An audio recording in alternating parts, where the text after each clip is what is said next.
Good afternoon, everyone. Thank you so much for joining today. My name is Cecia, and I'm a Health Initiatives Assistant here at the American Kidney Fund. We would like to thank you for joining us during our Kidney Action Week for our Ask a Dietitian virtual event. Today, we are joined with registered dietitian nutritionist Aisling Whelan. During today's discussion, Aisling will be answering questions that are collected throughout the week, but if you have any other questions, leave a comment below and we'll do our very best to answer them. Without further ado, allow me to introduce today's speaker. Aisling's passion for kidney nutrition started when she learned that most of her patients at a dialysis center never met with a dietitian before starting dialysis. She was inspired to start her own private nutrition practice, specializing in nutrition therapy for pre-dialysis kidney disease patients. Aisling helps people reclaim their health and improve their quality of life through a whole person, whole food approach. She has worked with people living with kidney disease to help slow their progression to kidney failure and has helped those already on dialysis to improve their health and reduce their risks of complications from diet and lifestyle. Aisling's practice is based in New York City, but she also meets with patients from all over virtually. She's also the author of the 30-minute Renal Diet Cookbook and the 5-ingredient Renal Diet Cookbook. Welcome and thank you for joining us, Aisling. Hi, Cecia. Thank you so much for having me. Thank you. So let's go ahead and actually get started with these questions since we do have a few questions on here. So the first question that we have is, I have a family history of kidney problems. What can I do to protect my kidneys? Okay, so that's a great question because I think prevention is really key when it comes to kidney disease management. And so the thing to remember when you're trying to think about, how to protect your kidneys is that the kidneys are very sensitive to the effects of too much sugar in the blood and too much pressure. So the kidneys are made up of these tiny little filtering units called nephrons. And those nephrons, they're very fragile. So if there's too much pressure in the blood, so if the blood pressure is too high, or if there's too much sugar, so maybe there's diabetes and the sugar is chronically elevated, well then those nephrons are going to be damaged. And so over time, the more nephrons are damaged, the more likely it is that kidney disease will develop. So if you're thinking about how to protect your kidneys, you really want to make sure that you're maintaining normal blood pressure and that you are either preventing diabetes or controlling it if you do have it. And diabetes and hypertension are the two main causes of kidney disease. So how do you do that? How do you control your blood pressure and your blood sugar? Well, it starts with a healthy diet, and also, exercise is key as well. And in addition to that, you want to make sure that you are following a lifestyle that is not too stressful, because we know that stress can have a big impact on things, especially high blood pressure. So all of those factors can really make sure that you are protecting your kidneys and preventing kidney disease. Thank you so much. Yes, and we definitely have discussed, throughout the week about how diabetes and high blood pressure do lead to kidney disease. So there are many things that we can definitely do to prevent that, which, of course, you said, has to do with one of the things is nutrition. So thank you. The next question that we have is, what do you suggest being the best method for a diabetic to adjust insulin to balance the nutritional changes of a renal diet? Okay, so this person is asking how they can adjust their insulin, what the best method is, because they are concerned that by transitioning to a renal diet, maybe they're going to have some issues with controlling their blood sugar. So I can't really comment specifically on how they should adjust their insulin or what method to use, because that's kind of out of my scope as a dietitian. I would definitely encourage this person to have a conversation with their doctor and explain to them that they will be changing their diet, and so they can then discuss if it's necessary to adjust their insulin accordingly. But I do think this question brings up an important topic, and that is that there is a concern, and sometimes rightly so, that transitioning to a renal diet when you do have diabetes will result in trouble managing the blood sugar. And so one of the reasons that is because oftentimes when you are trying to preserve kidney function, you end up needing to reduce the amount of protein that you're taking in. And that's because most people are actually consuming more protein than they need. And when you have kidney disease, it's important to avoid consuming too much. And so the problem can happen when somebody who has diabetes cuts down on their protein, but then replaces those protein foods with starchy, sugary foods, which are then going to have an impact on their blood sugar. So it's important then to kind of think about that and plan for replacing those foods, those protein foods in the diet, with foods that are not going to be affecting the blood sugar as much. So things like vegetables, healthy fats, those are not going to be as impactful on the blood sugar as, say, those sugary and starchy foods. The other thing that I see a lot is sort of the misconception among people with diabetes that now that they have kidney disease, they now have to cut out the whole grains they were eating before for their diabetes and start choosing things like, the refined grains. So just as an example, I hear sometimes from patients, oh, well, I was eating whole wheat pasta before, but now that I have kidney disease, I'm switching to the white pasta, and now my blood sugar is higher as a result.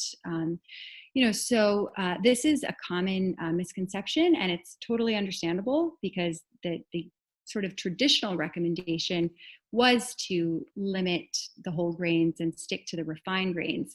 And the reason that was because the whole grains have a little bit more phosphorus than the refined grains. However, what we know now is that plant foods like whole grains, like legumes, while they do have phosphorus and the whole grains have a little bit more than the refined, there's also something in those grain foods called phytic acid. And that phytic acid actually prevents most of that phosphorus from being absorbed. So for that reason, there is no real reason to be cutting out the whole grains and choosing the refined grains because they're just not as healthier. And phosphorus, it shouldn't be a concern in that situation. Interesting. Well, thank you for that. And so you were talking about phosphorus, but another thing that with a renal diet you have to look for is potassium. So our next question actually is, so my mom has high potassium, but it's not over by much.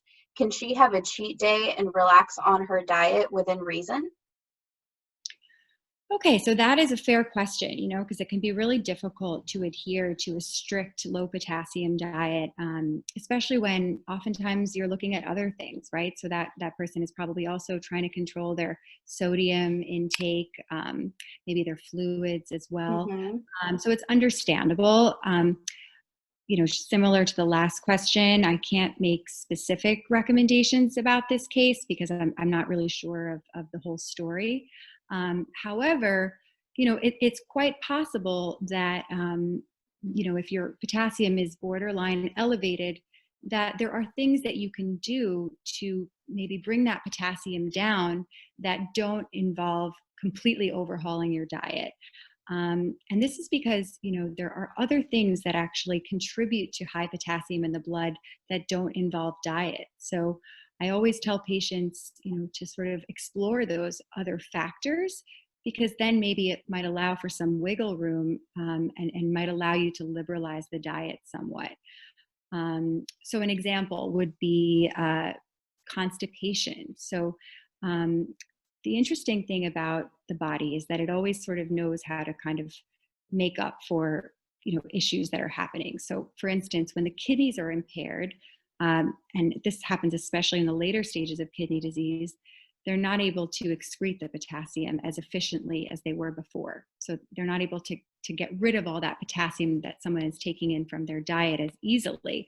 But what we see in the research actually is that the gut sort of takes on some of that burden that the kidneys, have. And so the gut actually starts excreting some of the potassium that a person is taking in. However, if you're constipated, then you're not able to remove the potassium in that way. So one thing to look at is to make sure that you're having regular bowel movements. Another thing to consider is actually acidosis. So one of the effects of kidney disease is it can lead to a buildup of acid in the blood. And we know that when there's too much acid in the blood, that actually pulls potassium out of the cells. So it can lead to a higher potassium level. So it's important to make sure that that acidosis is corrected. And that can be done through diet by increasing things like vegetables and fruits, and also through medication. The other thing is actually too much sugar in the blood. So too much sugar can also bring out potassium from the cells. So it's important to control blood sugar. And, if you're on medication, such as insulin, to make sure that that medication is dosed appropriately to keep your blood sugar levels in a good place. And then finally, there are some medications that can contribute to high potassium levels. So, sometimes that's not always so flexible, but certainly, warrants a conversation with your doctor to see if maybe things can be adjusted to help you maintain a normal potassium and potentially allow for you to liberalize some of those healthier, higher potassium foods in your diet. So the key thing is definitely to talk to your doctor about, what medications you might be taking and what other concerns you may have, because that's really interesting. I didn't know that there's other ways that the body gets potassium, that it's not just by food. So, which actually you did mention a little bit about a plant-based diet. So we actually do have the next question that says, what are the benefits of a plant-based diet for preventing kidney disease or slowing its progression in the early stages? So that's a great question because, plant-based diets are actually a really great diet pattern to follow when you are trying to preserve kidney function. And the reason is, there's actually several reasons. So one of the things that we know about the kidneys is that they are responsible for processing protein. And so when the kidneys are, not functioning properly, you want to avoid having excessive amounts of protein, because we know that, keeping protein controlled and potentially even actually lowering the protein in the diet is helpful for, preventing the acceleration to kidney failure. And so plant protein foods or plant foods in general are actually lower in protein than animal foods. So, for instance, if you have, say, a cup of beans versus maybe like 4 ounces of steak, you're going to get probably more than double the amount of protein in that steak than you would in the cup of beans. And 4 ounces of steak and a cup of beans, from a satisfaction point of view, usually you can actually fill up pretty well on a cup of beans, just like you would with 4 ounces of steak. So when you follow a plant-based diet, it's easier to keep your protein intake under control and to avoid having too much, which we know is important for controlling or preventing decline of the kidneys. In addition to that, when you follow a plant-based diet, you're also going to be keeping your phosphorus intake usually lower, because, like I said before about those foods from the plant world, like legumes or whole grains, we don't really absorb the phosphorus in those foods as much. So by following a mostly plant-based diet, you will be keeping your phosphorus intake lower. Now, the important caveat, though, is you want the plant-based diet to be a plant-based diet that limits highly processed foods, because the processed foods are going to have their own negative components, such as phosphorus additives and sodium. So it is important to keep in mind that you want that plant-based diet to be a plant-based diet that emphasizes mostly whole foods.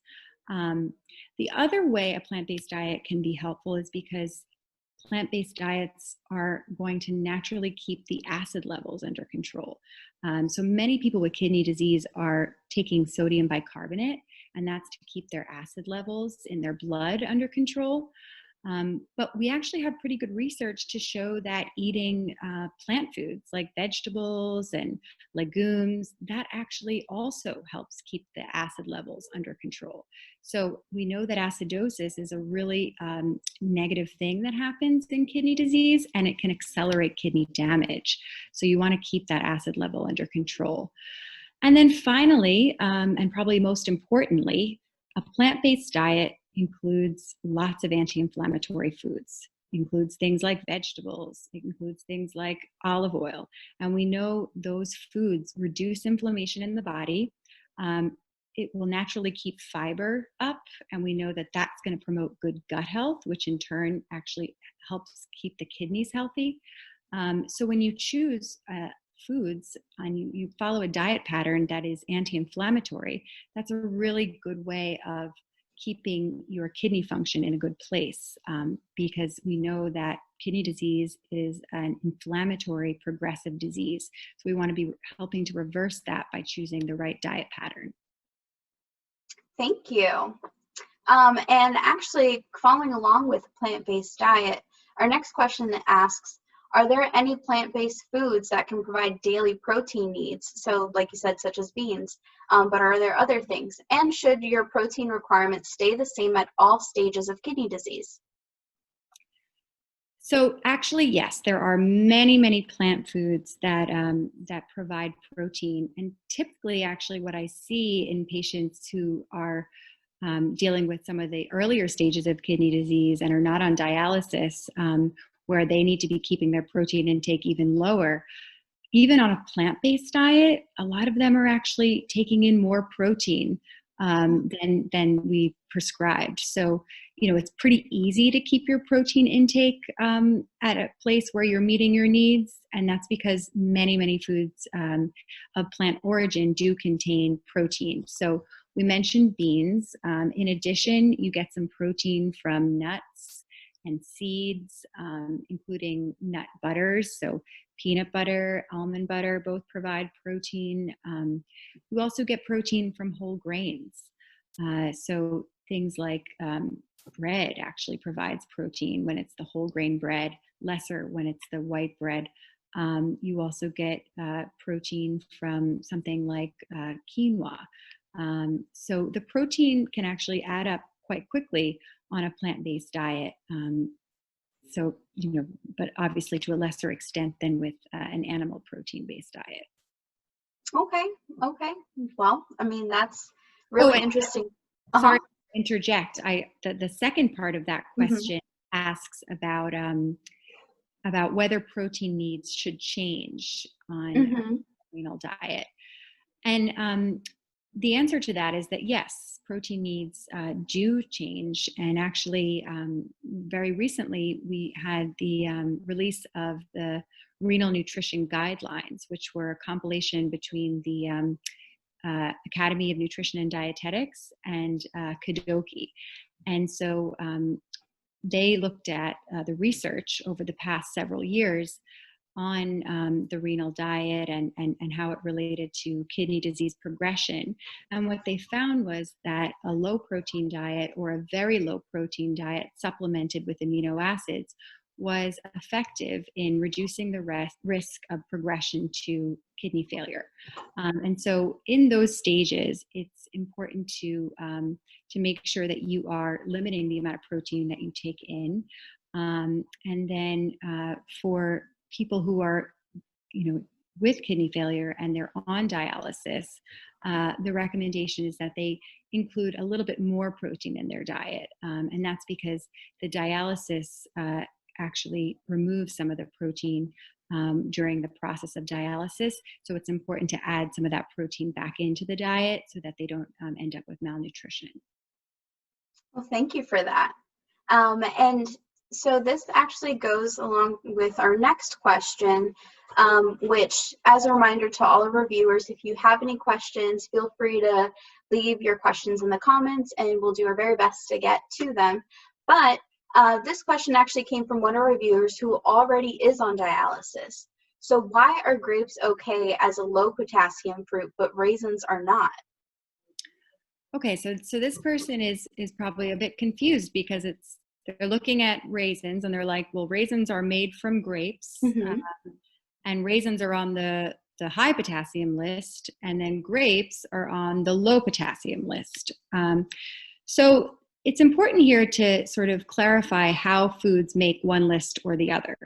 So a food will make the high potassium list, a fruit will make the high potassium list if the amount of potassium in a half a cup of that fruit exceeds 200 milligrams.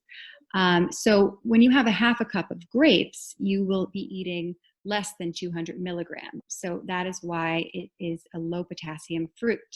However, if you have a cup of grapes or more, well, now actually that food is going to be considered higher potassium because it will exceed that 200 milligram cutoff.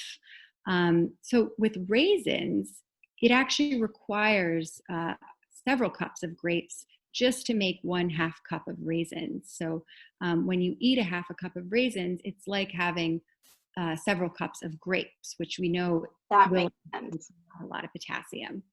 It actually is similar with spinach. Mm-hmm. I get that question a lot. Well, why is, spinach on the high potassium list, the cooked spinach, but then raw baby spinach is on the low potassium list? Well, I don't know if anyone has ever made spinach, but usually it requires quite a lot, A lot, to yeah. make a small amount of cooked spinach. And so it's the same idea. Thank you. And so I believe you did touch up on this a little bit before, but just to kind of go over it again. So which types of food help lower blood pressure and swelling? And what about diabetes as well? So what type of foods? Yeah, so kind of like going on the same sort of thought process we were talking about before. Foods that are going to help with lowering blood pressure are those plant foods. So Mhm. really making sure that you are taking in enough vegetables, choosing lots of fruits, whole grains, healthy fats. All of that is going to play into keeping blood pressure under control. In addition to that, you want to make sure that you're not consuming foods that are very high in sodium. And so typically the higher sodium foods are the foods that you're eating that are prepared outside the home. So maybe it's like a restaurant food, either a fine dining establishment or a fast food restaurant. Some of the big contributors are things like Chinese food, pizza, tacos, burritos. Those are very high in sodium. In addition to that, things like bagels and cream cheese, or even like a deli sandwich. So oftentimes, people are taking in a lot of sodium, more than they would think, because the food doesn't necessarily taste that salty, but it can really, really add up. So that's going to be helpful in keeping blood pressure under control, and that in turn will help with swelling. As for diabetes, you also want to be thinking about eating those kinds of foods, but you also have the important thing to remember of you want to make sure that the foods you're eating are not causing a spike in blood sugar. So while vegetables are great, and typically don't really cause a large rise in blood sugar, certain fruits can lead to more of a blood sugar spike. So you probably can't eat fruits with reckless abandon, and you want to stick to more of the lower sugar fruits like berries, and apples and things like that. But overall, just following a healthy diet pattern, limiting your intake of very sugary foods, Mhm. making sure that you're eating lots of veggies, eating healthy forms of starch, and avoiding, too large portions. Those are all things to consider. But I think, if you are finding it tough to sort of navigate everything, meeting with a renal dietitian can help fine tune and individualize your diet so that it considers everything going on Mhm. for you, and then make sure that your preferences are also met, because that is also really important, so that it's something you can stick with in the long term. Perfect. And then, and again, I think we may have touched touched up on this before, but how does fluid management change once someone is diagnosed with kidney disease?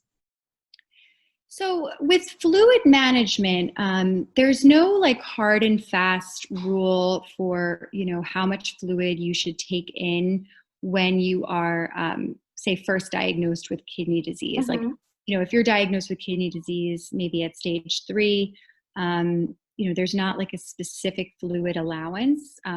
However, I would speak with your doctor and see what they suggest. And also just make sure that you're drinking enough fluid so that you are avoiding dehydration. So it's really, really important to keep those kidneys hydrated, Mm-hmm. because we know that dehydration can actually damage the kidneys. And so in addition to that, you do probably want to think about fluids a little bit more specifically, how much you take in when you have kidney failure. And that's because when you have kidney failure and you're on dialysis, or even if you're just very late stage and you're not on dialysis yet, the kidneys are just not able to get rid of the fluid you're taking in as easily. And so then, you'll often get prescribed like a fluid restriction. Mm-hmm. And typically for someone on dialysis, that is about 32 ounces of fluid, plus whatever you're urinating. So if you're still urinating, maybe you're urinating roughly about 8 ounces. Well, then, you can have about 40 ounces of fluid a day. And it's important to note that that's just fluids, okay? So anything that's liquid at room temperature is considered a fluid. Um, I hear some patients confused sometimes because they're like, oh, well, watermelon is so high in fluid, so that means I can't have watermelon. Typically, I think as long as you focus on limiting the liquid to the Mm-hmm. 32 ounces, you don't then need to be so focused on the fluid content of fruits and vegetables. So just focusing on the liquid amount. So liquid at room temperature, which in addition to beverages would also include something like soup. Good to know. And then we just have a few more questions. So why is nutrient tracking so important for those with kidney disease? If you don't have kidney disease, are there benefits to track key nutrients? Okay, so I'll first answer the first part of this question. So why is nutrient tracking so important for someone with kidney disease? So I think nutrient tracking is important, and it's certainly an important part of kidney disease. However, I don't know if it's necessary for everyone to sort of meticulously track how much of a particular nutrient they're taking in their diet. And the reason that is because, it can be somewhat stressful and Mhm. cumbersome. There are the patients who just feel more in control when they do that, and they actually don't mind doing it. And so for those patients, it makes sense. But for people who do find that to be somewhat cumbersome, I would say that it's probably not necessary. What's more important is that they're focusing on following the right dietary pattern for their kidney disease. So, just to go back to that conversation we were having about, following like a plant-based diet when you're trying to preserve kidney function. Well, you want to be thinking about, well, what kind of plant-based diet should I follow? So you want to be making sure that that plant-based diet is low in processed foods, so that you're avoiding those highly processed foods, because a plant-based diet becomes less healthy when it consists of mostly, foods, I say, from like the vegetarian section, which tend to be like a lot of those highly processed fake meats, which Mm. really contribute a lot of sodium to the diet, and a lot of phosphorus additives, which are found primarily in highly processed foods. So thinking about the diet patterns. So you want to make sure that at every meal and snack, you're getting some vegetables in, maybe you're getting a fruit in, that the grains you're eating are whole grains, that the proteins you're taking in are, whole food protein sources like the chickpeas or the lentils. And then, depending on whether potassium is a concern for you, um, then you might have to sort of look at your diet and say, okay, well, my potassium level is high. So what foods am I eating that are contributing to that? And, maybe it is that you're having tomato sauce a few times a week. So that would be then a good thing to sort of switch out and maybe start having pesto instead. And so it's really looking at the big picture, because that's going to make the biggest impact overall, versus sort of looking, on a very granular level. I find that to be not as effective for people. Okay. Well said. Is it necessary to pre-soak potatoes before cooking? And should dialysis patients eat products that are made with enriched wheat flour? So I know that we discussed that a little bit, but yeah, please feel free to touch up on that again. Okay, yeah. So for potatoes, is it necessary to soak them? So this was actually the traditional recommendation that was given to patients when they were told to when they wanted to reduce the potassium level in root vegetables. But actually, we have a better method now, which we have shown in the research to be more effective at reducing the potassium. And that method is the double boiling method. And that method requires that you first peel your root vegetable. So maybe it's a potato or a sweet potato or butternut squash. So you peel that vegetable and then you cut it up in several pieces, because you want to be exposing the surface area, so as much surface area as you can. And then you place those vegetables in boiling water and you boil for 10 minutes. And then once it's been boiling for 10 minutes, you actually dump out that water and put new water in. And then you boil it until the vegetable is done. And that method actually reduces the potassium content by about 50%. So it's pretty effective at reducing the potassium, and it doesn't require much planning ahead. You just can do it there and then versus having to think the night before about soaking. And then the second part of this question asked about enriched wheat flour. And was it for dialysis patients, it said? Yes. Right. Okay. Yeah. So, I mean, there's nothing, seriously wrong with eating enriched wheat flour.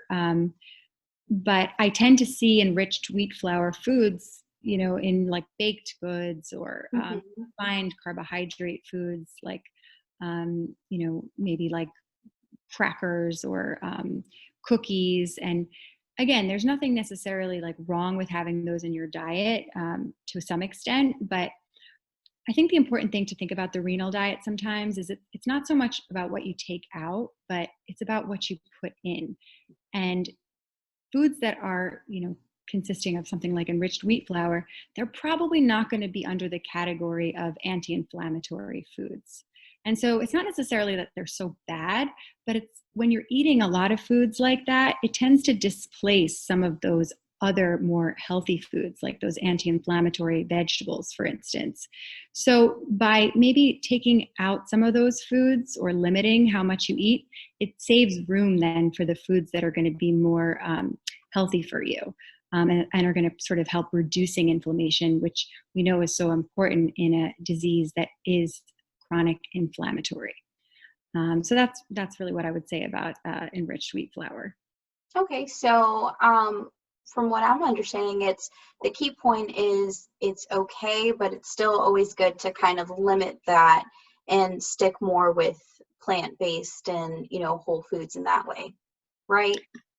Yeah, it's good to eat foods that are going to be promoting health versus the foods that are potentially going to be fueling disease or just not really doing much of anything for you.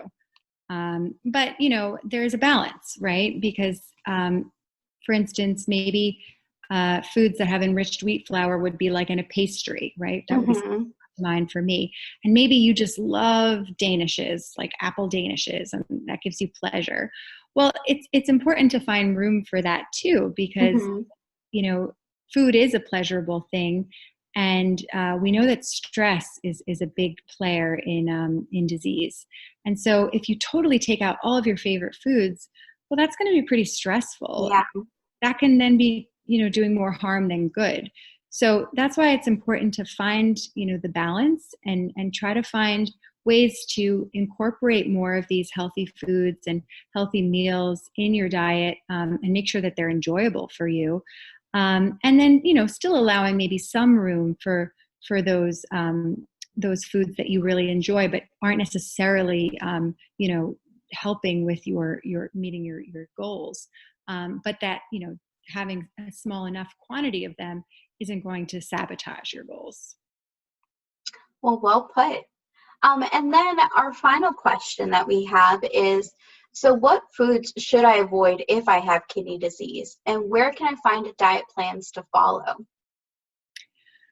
Okay, so this person, like so many people I work with, they want to have some hard and fast rules. Mm-hmm. And so that's understandable because it can be very complicated, when you're given a diagnosis of kidney disease, and there's lots of conflicting information sometimes that people are faced with, and so they want to know what it is that I have to avoid. And so some things that I would say you'd really want to focus on avoiding off the bat are highly processed foods that have phosphate additives. And that's because we know that the phosphorus that's added as an additive, to foods, is actually the most potent kind of phosphorus.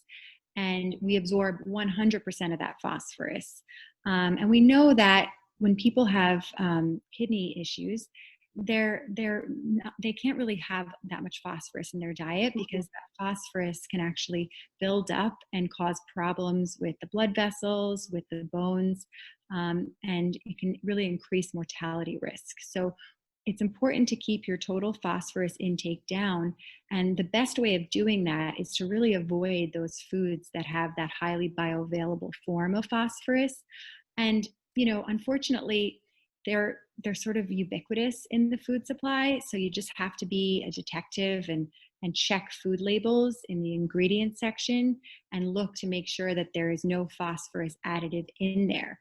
Um, they can be in certain loaves of bread, and they can be in, not in another bread. So, or, they can be in some canned foods and not in some canned foods. So you want to really look in the ingredient section, see if you see the word phosphate or phosphoric. And then if you do see it, look for an alternative that does not have that, in the ingredients section. So that's definitely a category of foods I would say to avoid. And then, piggybacking on that idea of avoiding the highly processed foods, well, when you avoid highly processed foods, you're also going to help keep your sodium intake under control, because we know that that's where the sodium tends to really add up, is when you eat highly processed foods, as well as restaurant foods, fast foods, and foods of that nature. And then, it's again, it kind of comes back to that idea of, it's not so much about, these are the things I have to eat less, these are the foods I avoid. It's also important to think about, what are the foods that I'm adding in? Because then, that's going to really help with like the inflammation. It's going to help keep the acid levels under control. It's going to help keep protein intake under control. So, focus more on like, what foods can I eat? So you want to be making sure that your diet consists of mostly anti-inflammatory plant foods, like vegetables, like fruits, like whole grains, like legumes, like healthy fats, olive oil, peanut butter, and to a lesser extent, the animal protein foods. But certainly animal protein foods can be included. You just want to avoid consuming too much. Mm-hmm. Mm-hmm. Now, remind me again, was there another part of that question? Yeah, well, one, it's just, where can I find diet plans to follow? Yes. Um, so I would encourage this person to look for kidney recipes, and that's because renal recipes are, usually going to be lower in sodium. They're going to be lower in phosphorus. So you can look on like the Kidney Kitchen website for recipes there. In my cookbooks, I actually include the nutrition info for each recipe, and then I designate the recipes by either low, medium, or high protein, Mhm. or diabetes friendly. And that way, you can sort of have an idea of what your goals are. And if you're somebody that needs to keep your protein intake down, you probably should be sticking mostly to either the low or medium, or a combination of the two. And so following, looking at cookbooks and coming up with some recipes that you can sort of have in your arsenal, that can help you come up with like a diet plan that works for you. And in addition to that, you can get more information on websites like kidney.org. And then talking to a renal dietitian as well can help you come up with like a diet plan that's individualized for you, which considers your particular health needs as well as your diet preferences, or your taste preferences. Well, thank you so much. Yeah, I know there's so many resources out there and stuff. But yeah, I would definitely agree, starting off with, looking at different recipes, especially the ones that we have on Kidney Kitchen, since they are constantly new ones, breakfast, lunch, dinner, snacks, drinks, and everything. But even, just looking at different cookbooks and just making sure that it has it listed, what those nutritional contents are. So thank you so much. Now, this concludes our Ask a Dietitian virtual event. So thank you all for tuning in and submitting your questions. And for more helpful information on nutrition and kidney disease, again, visit our website at kidneyfund.org, and be sure to like and share this segment with others from Kidney Action Week with your friends and family. And thank you, Aisling, so much for your time. You're so welcome. It was a pleasure. I hope it was helpful. Thank you. Have a nice day. Bye-bye.